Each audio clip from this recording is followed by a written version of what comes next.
So I went and saw Weapons on Friday, but I never did a review, so I wanted to kind of do a quick spoiler review of the movie.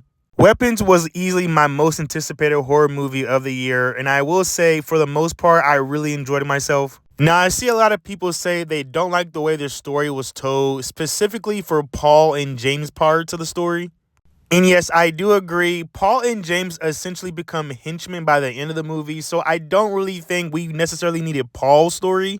Because I think we got enough information on Paul from Justine's story that I don't think he needed his own section of the movie.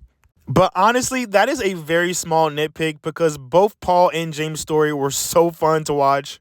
As a former pre-K teacher, I really sympathize with Justine, Julia Gardner's character. You can tell she really loves her job and her kids and that she's genuinely heartbroken and confused about what's going on.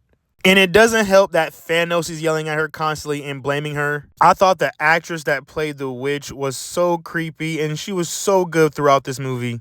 What this lady did to Andrew and his significant other in that kitchen was so brutal. And then making that poor kid watch his parents stab themselves in the face with forks was brutally evil, man. I couldn't watch it. But it's all good because this movie ends on a really strong note. The ending is so satisfying. One of the most satisfying endings I've watched in so long.